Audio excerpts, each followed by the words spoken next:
তুলসী তুমি কেমন করে সেই ভক্তের সিঁদুর সিঁদুর মুছে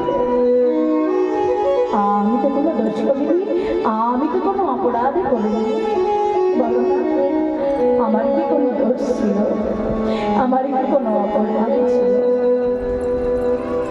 ভগবান বলছে তোমার কোনো দোষ ছিল না, তোমার কোনো অপরাধ ছিল না, কিন্তু বিধির বিধান কিন্তু খণ্ডন করা যায় না। তুলসী প্রভু আমি সত্যের ঘরে থেকে তোমার নাম বন্ধ করি, তবু তুমি আমায় অসতী করলে, যে অঙ্গ পরস্পর করে তুমি আমায় অসতী করলে, আমার অভিশাপে তোমার ওই দেব শালিগ্রাম শিলারূপে পতিত হবে। আর শোনো, এইদিকে দেবতারা লক্ষ্মীকে উদ্ধার করে এনে দাঁড় করিয়েছে। লক্ষ্মী বলছে তুমি ভক্ত হয়ে ভগবানকে অভিশাপ দিলে বৃক্ষ সর্বত, আমিও তোমার অভিশাপ দিলাম, তুমিও তুলসী বৃক্ষ রূপে জন্ম নেবে।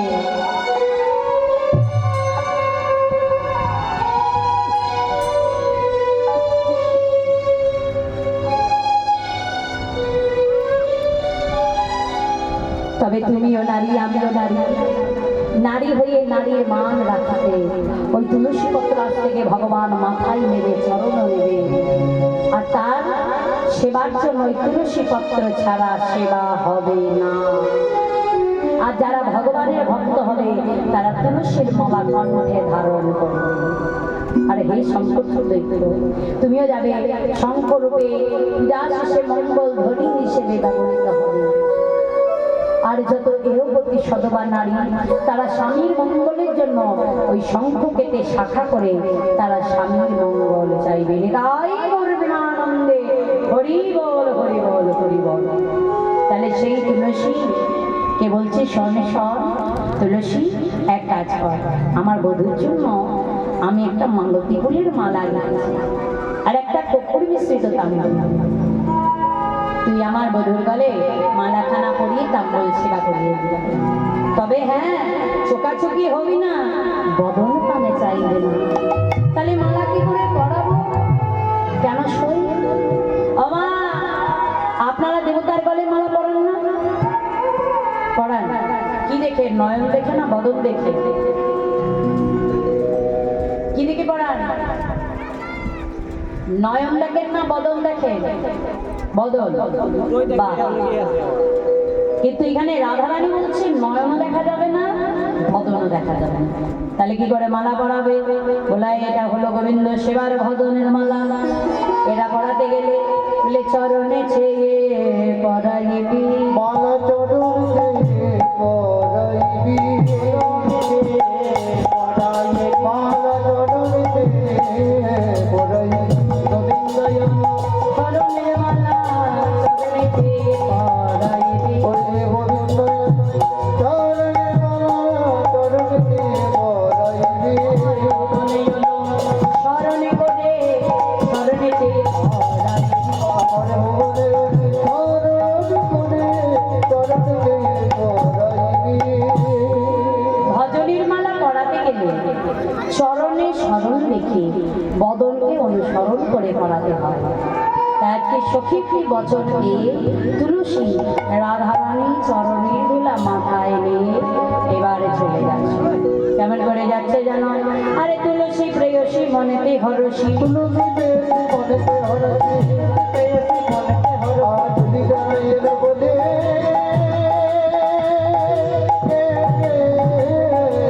আর কপুর তাম্বুলা লইয়ে ভোলা তারা, কপুর তাম্বুল লয়ে ফুল হর, লীলা সরসী বলে মিলিলা সরসি ফুলে গো, মিলিলা সরসি ফুলে। সরসী গিয়ে হঠাৎ ধ্বনি উঠেছে, জয় রাধে জয় রাধে। যে না রাধা নামে ধ্বনি দিয়েছে তুলসী পিছন থেকে তুলসী বদন দেখিয়া তখন বসায় আপন কাছে, তুলসী বদন দেখিয়া তখন বসাল আপন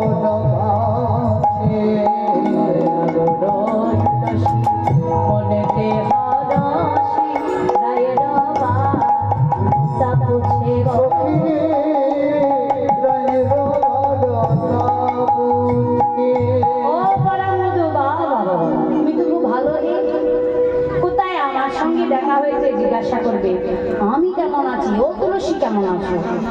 আর তুমি কি না জিজ্ঞাসা করলে রাধারানী কেমন আছে? ধন্য তোমার প্রেম। শোনো, আজ আর কোনো কথা হবে না, এই না গপ্প মিশ্রিত তাম্বল সেবা করো।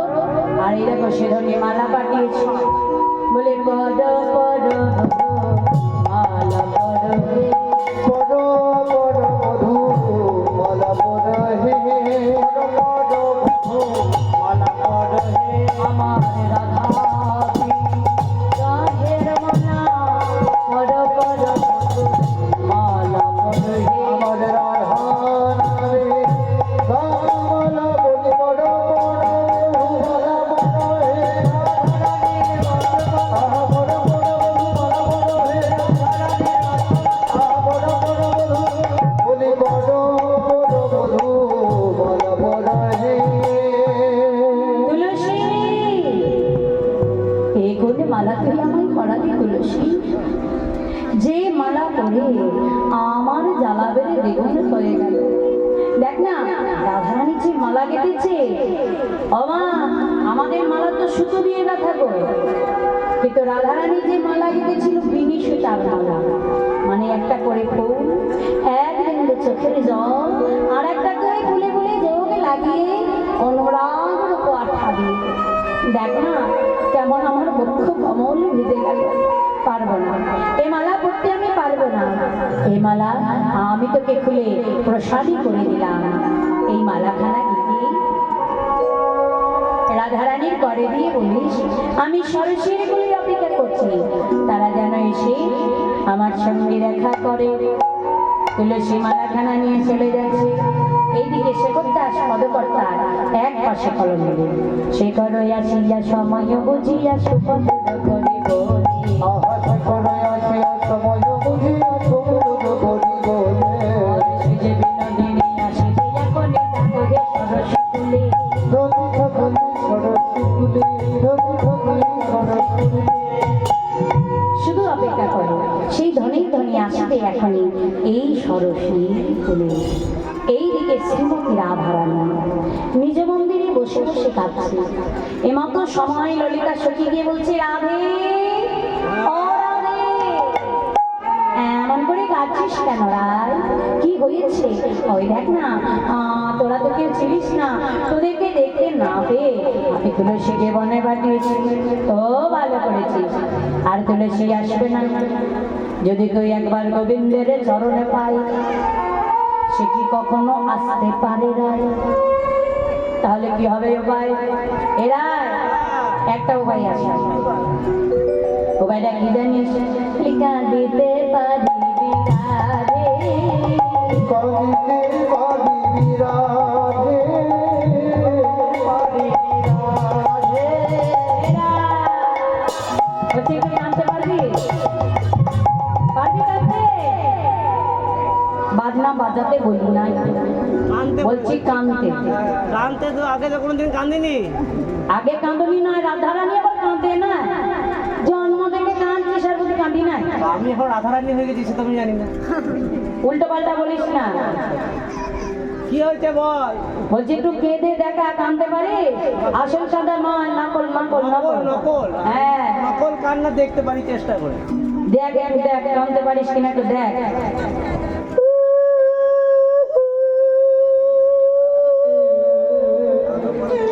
এইটা আবার কি কান্না? ওই ট্রান্সফরমার মিটারগুলো সে উড়ে যায় না, দেখেছিস? এর থেকে বললে এরকম আওয়াজ ওঠে, হয়তো তোমরা সেই উড়ে চলে গেল কোথায়।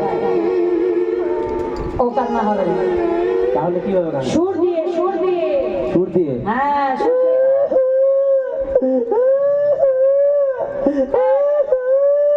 এইটা জেনেটার স্টার্ট হয়, ঘর ঘর ঘর, এই কান্না হয় এইভাবেও হবে না? না।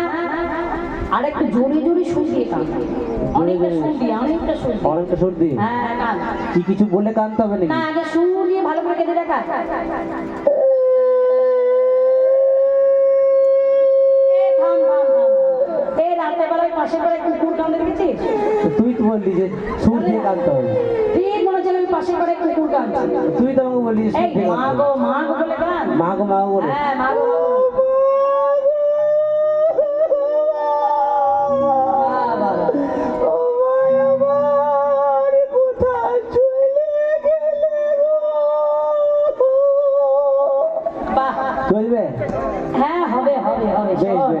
এমন করে কেঁদে শাশুড়ি ননদির একবারে মনে গলিয়ে দিলে হবে। বেশ বেশ গলিয়ে ডাল করবো আমি। আচ্ছা বেশ ঠিক আছে, তাহলে চল যাই কাঁদতে কাঁদতে তাই কাঁদিতে কাঁদিতে চালালা কাঁদিতে কাঁদিতে চলো হরি শাশুড়ি ননদি শাশুড়ি নরমি এইবার শাশুড়ি ননদির কাছে গিয়ে নেবে এই গান। ও মা তুমি কোথায় আছো গো ও মা একবার কে কাছে গো? হায় হায় হায়, কি সব বলবো? কে গো? বলি কে গো? ও মা, হায় হায় হায়, ওকে পাখা নাই, পাখা নাই। আহা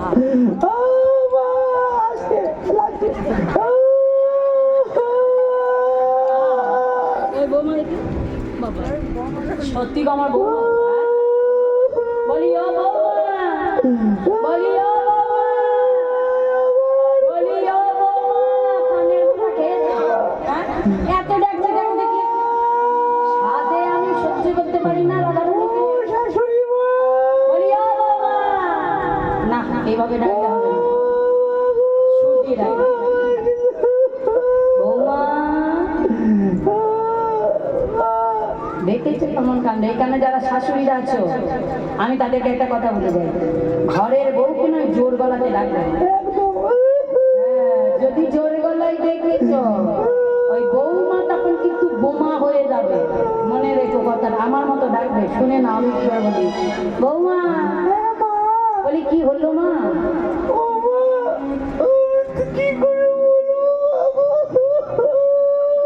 দেখে আমি কি করে বলবো? হ্যাঁ? হ্যাঁ গো, মুখে বলবো, মুখে।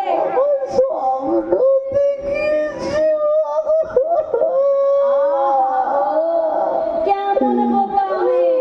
স্বপ্ন দেখে পাড়ার লোক জড়ো করেছে এই পোড়াবালি গ্রামে। হ্যাঁ, বলি ও বৌমা, বলি স্বপ্ন কখন দেখে?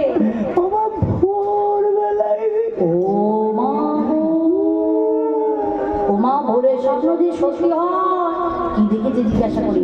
বলছি ভোরবেলায় কি স্বপ্ন দেখে? দৈত্য। হ্যাঁ,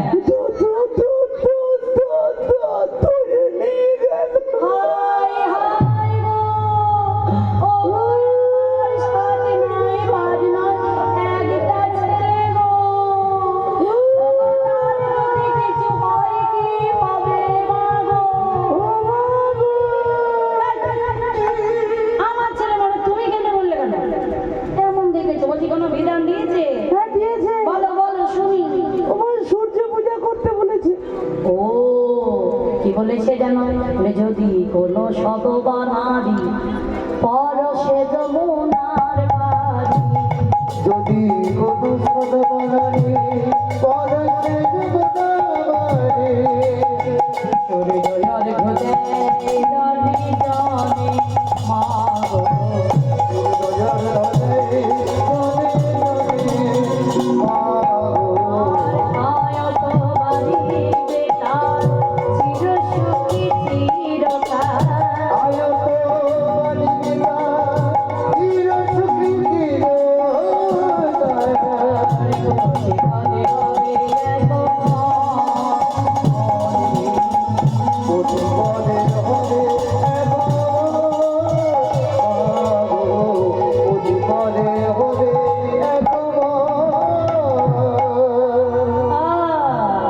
আমার ছেলে মরে যাবে আর ওর আয়ত্ত নিয়ে আমি ধুয়ে ধুয়ে জল খাবো। হ্যাঁ, এই মতো সময় তুলসী সখী এসে রাধারানীকে মালাটি সমর্পণ করল। রাই সরস্বী ফুলে তোর শ্যামরায়। যে সমস্ত সখীরা সূর্য পূজায় যাবে আমি তাদেরকে বলছি সূর্য মণ্ডপে এখানে আসার জন্য। যে সমস্ত সখীরা সূর্য পূজায় যাবে করে বসে আছো, আমি তাদেরকে এখানে তাড়াতাড়ি আসতে বলছি। যারা সূর্য পূজায় যাবে করে মনস্থির করেছে, আমি তাদেরকে বলবো এখানে আসার জন্য। তারা এখানে পসরা নিয়ে চলে আসবে। পিছু পিছু বড়াই করে এসেছে, তোরা ঘরের বউয়ের সঙ্গে ঝগড়া করছিস, কি হয়েছে? আর বলিস না, আমার ঘরের বউ সকালবেলায় স্বপ্ন দেখেছে, ভোরবেলায় আমার ছেলে আমি অমঙ্গল বিধান দিয়েছে, সূর্য পূজা করলে নাকি আয়ত্ত। বাহ, আয়ত্ত কাকে বলে জানিস? আরে তা তো জানি না, তাহলে শোন কাকে বলে। অমায়েরা, আপনারা জানেন আয়ত্ত কাকে বলে? জানো না? আমি বলি, যে রমণী বৃদ্ধকালে পাকা চুলে সিঁদুর নিয়ে হাতে শাখা কলা নোয়া নিয়ে স্বামীর আগে ইহলোক ছেড়ে পরলোকে যেতে পারে, তাকে বলে আয়ত রমণী। বাহ, তাহলে খুব ভালো হলো। তাহলে তোরাই আমার ঘরের বউকে সুন্দর করে সাজিয়ে নিয়ে যা। এইবার